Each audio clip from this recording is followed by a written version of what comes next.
What's up, guys? Emilio back again, here to bring you more exciting theories on Dragon Ball Super.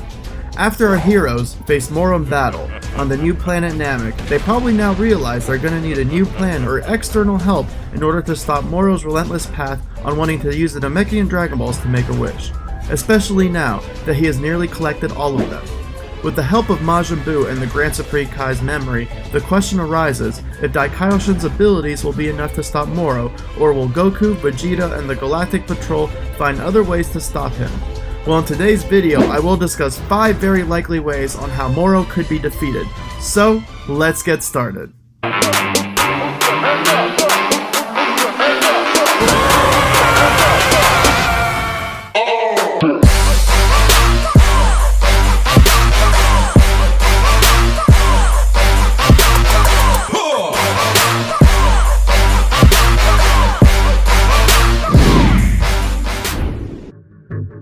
Moro is a wizard that can absorb energy from mortals, planets, and stars without even touching them.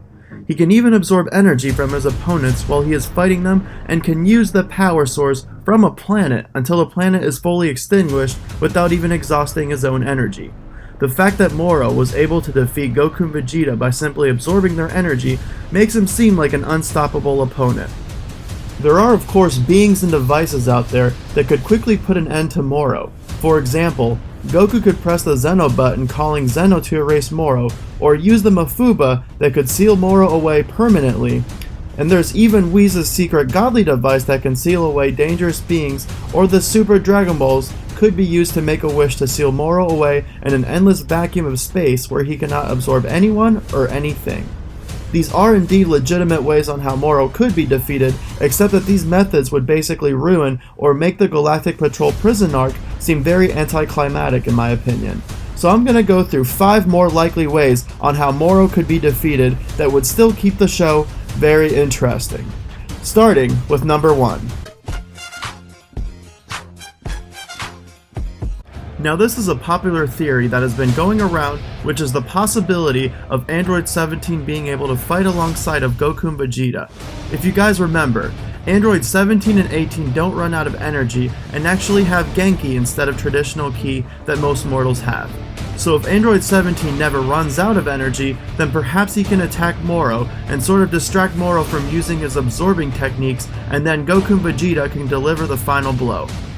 Now this would be a good strategy, but with Moro nearly being at full power, and if he is able to use the Namekian Dragon Balls to restore his full strength, then Android 17 may not be enough to stop him alone. Android 17 was the true MVP during the Tournament of Power because of how well he was used in all of his fights. It left us all wanting more, and with the hope that he would make some kind of return in the series again. We even questioned if his unlimited energy would help his stamina in a fight against Moro, similar to how Majin Buu's energy levels did not drop during his fight.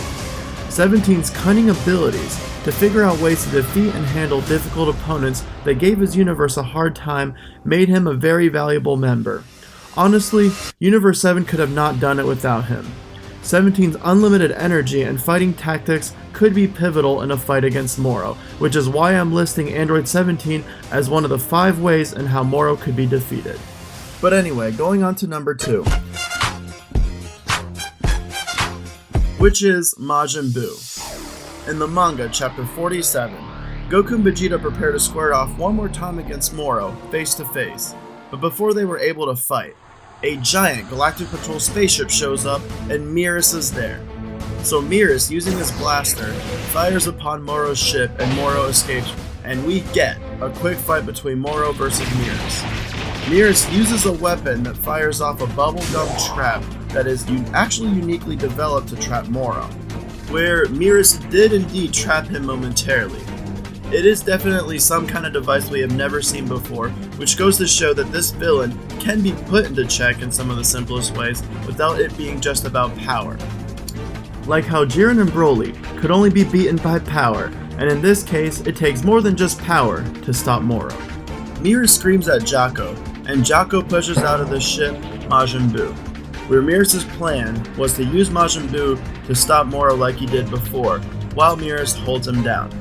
We then find out from Jocko that the Galactic Patrol got a galactically licensed medium hypnotist and aromatherapist to be able to bring back the Grand Supreme Kai's memories into Majin Buu.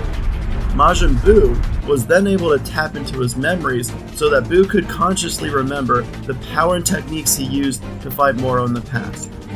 Buu actually says to Moro, "You are the bad guy I caught way back." And then Moro is shocked and says, "Oh no, you are the Daikaioshin." Majin Buu then angrily tells Moro, "I will never forgive what you did." And then Majin Buu lunges in and Moro lifts fire from the ground up, and Buu goes right through it and punches Moro right in the face, knocking him back. Goku and Vegeta are shocked. Moro then impales Buu with his hand, and Majin Buu just smiles at him and fires a mouth blast at Moro. Moro counters with a big ki blast he did from summoning energy from the planet, fires it at Buu, and Buu kicks it up. If you guys remember, I did a video a while ago on how Majin Buu may be able to control God Ki in the future. It looks like that may actually happen after all, with Majin Buu being able to tap into God powers now. If you guys also remember, I talked about how durable Majin Buu is. Buu is so frickin' durable and can take hits over and over again to the point where he even tired out Moro.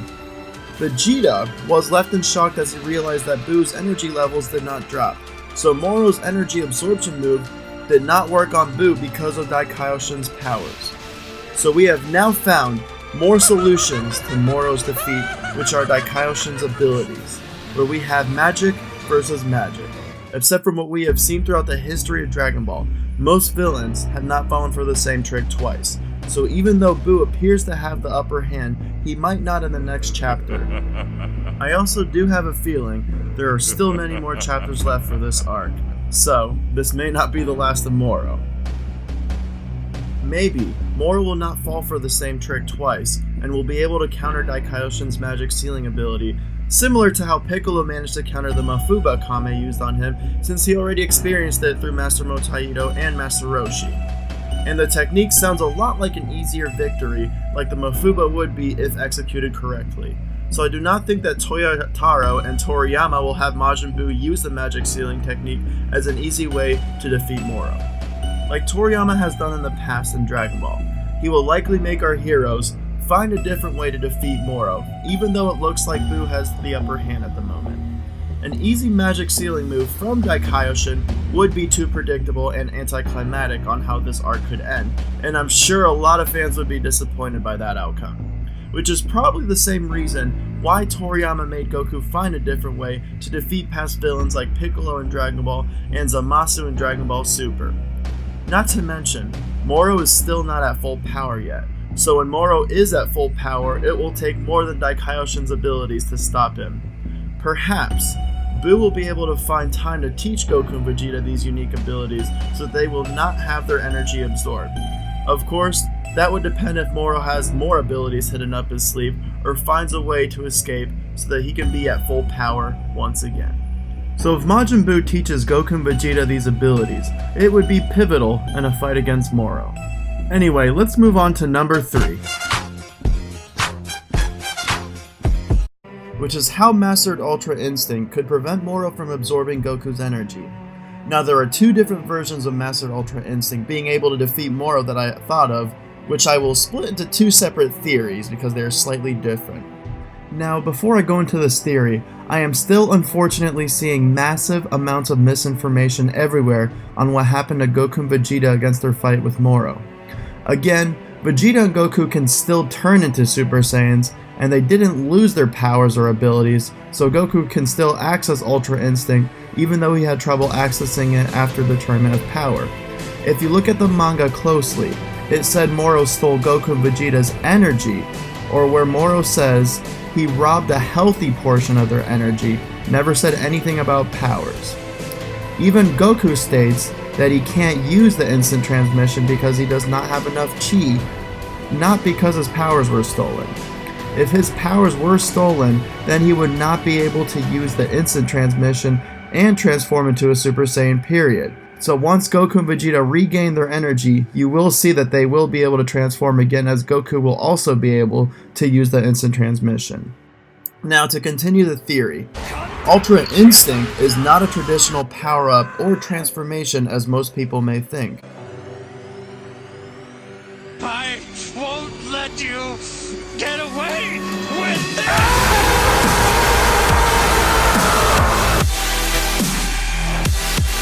When you are in Ultra Instinct, it is the state where your instincts are heightened and you are not thinking. Your entire body is moving on its own, and once you actually have mastered Ultra Instinct, the power you have becomes amplified throughout your entire being. Because Ultra Instinct is based on instinct and your own body moving itself or controlling the flow of ki instinctively, instead of actually thinking things through and manipulating the energy around you using your thoughts, it sounds more realistic and more efficient for Goku to be able to prevent Moro from absorbing his energy, since his body is controlling the flow of ki instinctively and preventing any energy from leaking from his own body. This could be the trick from preventing Moro from taking his energy. Now, in the manga, Goku did have a manga-exclusive Super Saiyan Blue completed version where he was able to take the energy of Blue and absorb it into his own body, and not let any of it leave. When he was able to do that, it increased his power, which could be another way that prevents Moro from taking energy out of his body.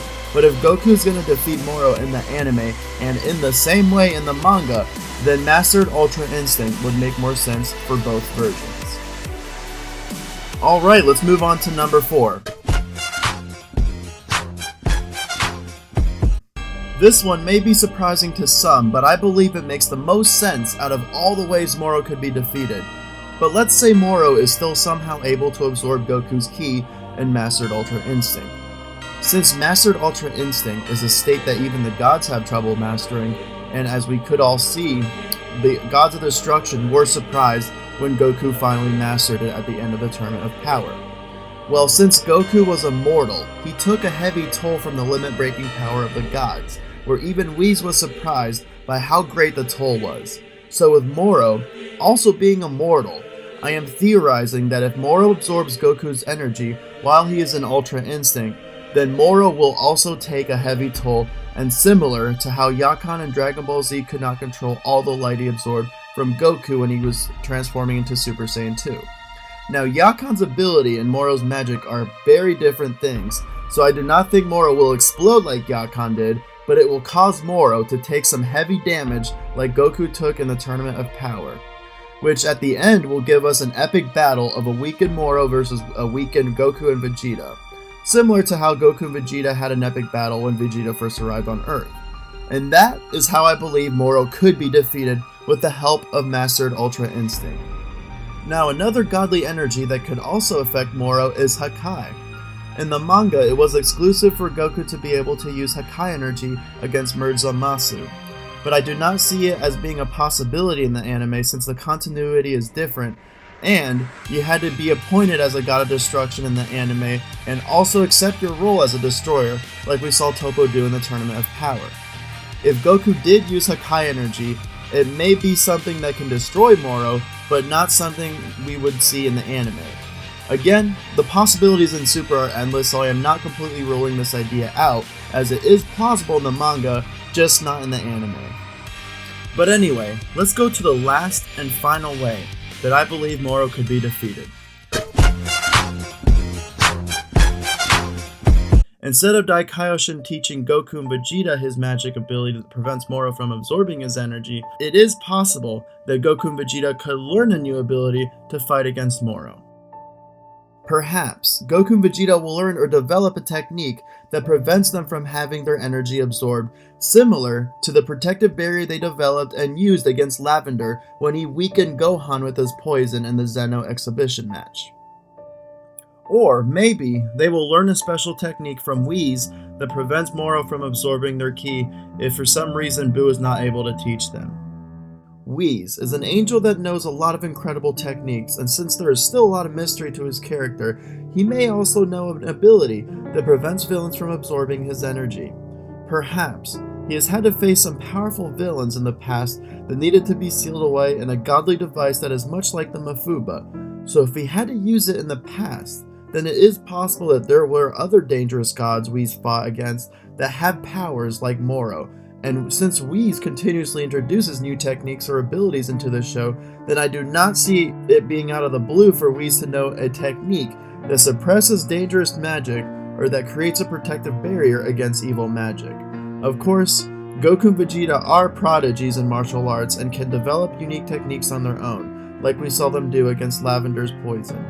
So I like the idea of Goku and Vegeta having some sort of protective barrier so that Moro can still get stronger by absorbing things around him or use other magic abilities if Goku and Vegeta manage to stop his absorbing technique or find a way to counter it.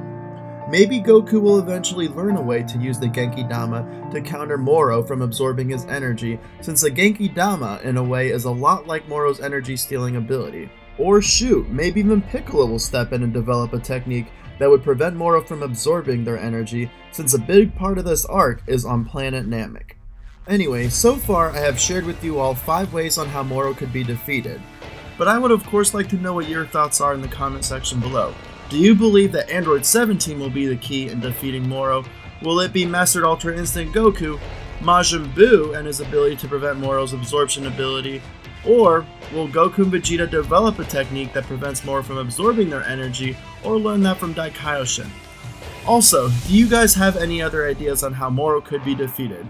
I would of course like to know what your thoughts are in the comment section below, as anything can happen in Super. So I hope you all have an awesome day, and I'll catch you next time. Peace!